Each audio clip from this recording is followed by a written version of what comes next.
დამისვამ მკითხვას ახალგაზრდამ რატომ უნდა აირჩიოს დღეს მასწავლებლის და მათ შორის დაწყებითი მასწავლებლის პროფესია.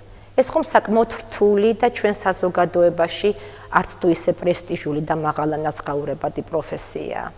ალბათ იმიტომ, რომ ყველა ადამიანში გაუცნობიერებლად ბავშვობიდან დევს მასწავლებლობის სიყვარული და სკოლის სიყვარული. ბევრი რამე იცვლება და მათ შორის თამაშობებიც, მაგრამ ყველა ბავშვისთვის, ყველა თაობის ბავშვისთვის მასწავლებლობანა, სკოლობანა არის ერთ-ერთი ყველაზე უფრო საყვარელი თამაში. ალბათ იმიტომ, რომ მასწავლებელზე, სკოლაზე დიდად არის დამოკიდებული, როგორი თაობები გვეყოლება ჩვენ მომავალში და საერთოდ როგორ ვიცხოვრებთ ჩვენ ხვალ.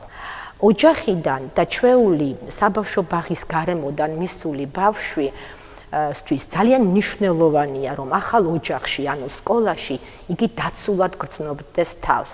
აი სწორედ ეს ამ დაცულობას ძალიან განაპირობებს მასწავლებლის, პირველი მასწავლებლის დამოკიდებულება მოსწავლისადმი.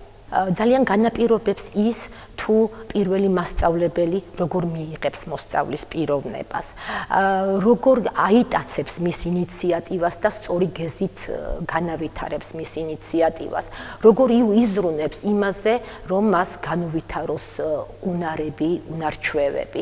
და ძალიან მნიშვნელოვანია, რომ დაწყებითი სკოლის მასწავლებელმა ბავშვის ცნობის მოყვარეობა, ცოდნის მოყვარეობათ აქციოს. ვისაც გსურთ, რომ მყარი საფუძველი შეუქმნათ მომავალ პატარა მოქალაქეს, მე გირჩევთ, რომ აირჩიოთ დაწყებითი სკოლის მასწავლებლის პროფესია.